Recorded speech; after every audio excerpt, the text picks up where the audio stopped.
loss of massive tax dollars over the last 60 years, the fact that Detroit has a population that is heavily working class and poor, that unemployment rates are in the mid-teens, and that doesn't include all the people who've given up looking for work altogether, and there needs to be a more wholesale project for reinventing the city than simply gussying up downtown and gentrifying some of the surrounding neighborhood. Make no mistake about it, the failure of Detroit is not simply due to the unions. The failure of Detroit is due to corporate swine pieces of shit businessmen who decided that for all the profits that they could take, they would ship all of those jobs out to China, out to India, and out to any other place that they could possibly ship it out to.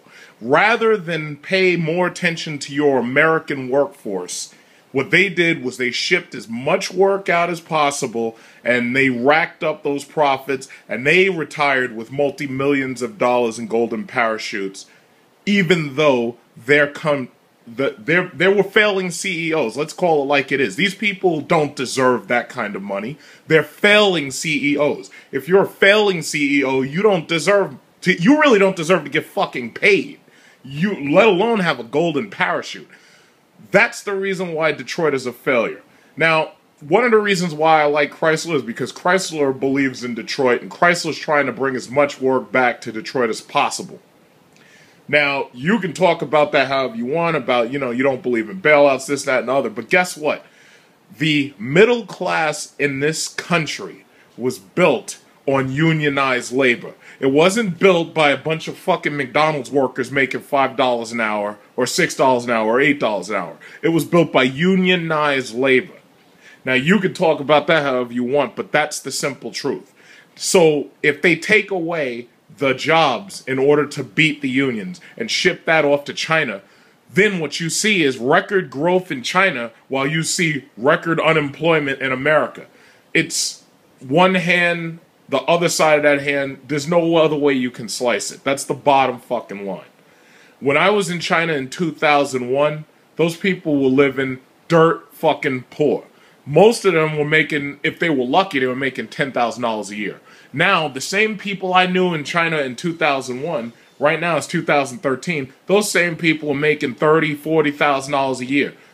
Now, most of you will say, oh yeah, well that's not that much. But it is that much if you live in a country where the average worker or the average farmer is living on less than $5 US per day and making less than $10,000 per year. This work has been outsourced, and America is falling prey to a lack of jobs. That's the bottom line. So ultimately, if we don't, it's not, the unions are never going to be as strong as they were before. And no, I don't agree with paying people to do nothing. But the bottom line is, unless you have protections as a worker, unless you're getting paid a decent salary that you can actually live on, all you're going to do is you're going to keep on seeing failing portions of this country crumbling to dust and falling apart. So what you need to do is you need to tell whatever piece of shit politician is in your district or whatever to send clear messages that we need to bring real jobs back to America. And I'm not talking about McDonald's and Walmart, because those are jobs for teenagers. Teenagers who are supposed to be living at home with their parents, who don't have to worry about health care and don't have to worry about they don't have to worry about health care, and they don't have to worry, they could pay a little bit of rent, but they don't have to worry about paying a mortgage. America's problem is jobs. And with no jobs, the housing market starts to fall. When the housing market falls, that's when you see real recession, because suddenly people aren't buying enough stuff to put in their houses anymore. Suddenly they don't need a bigger refrigerator. Suddenly they don't need more couches or more chairs or more furniture. Jobs, jobs, jobs. That's the bottom line.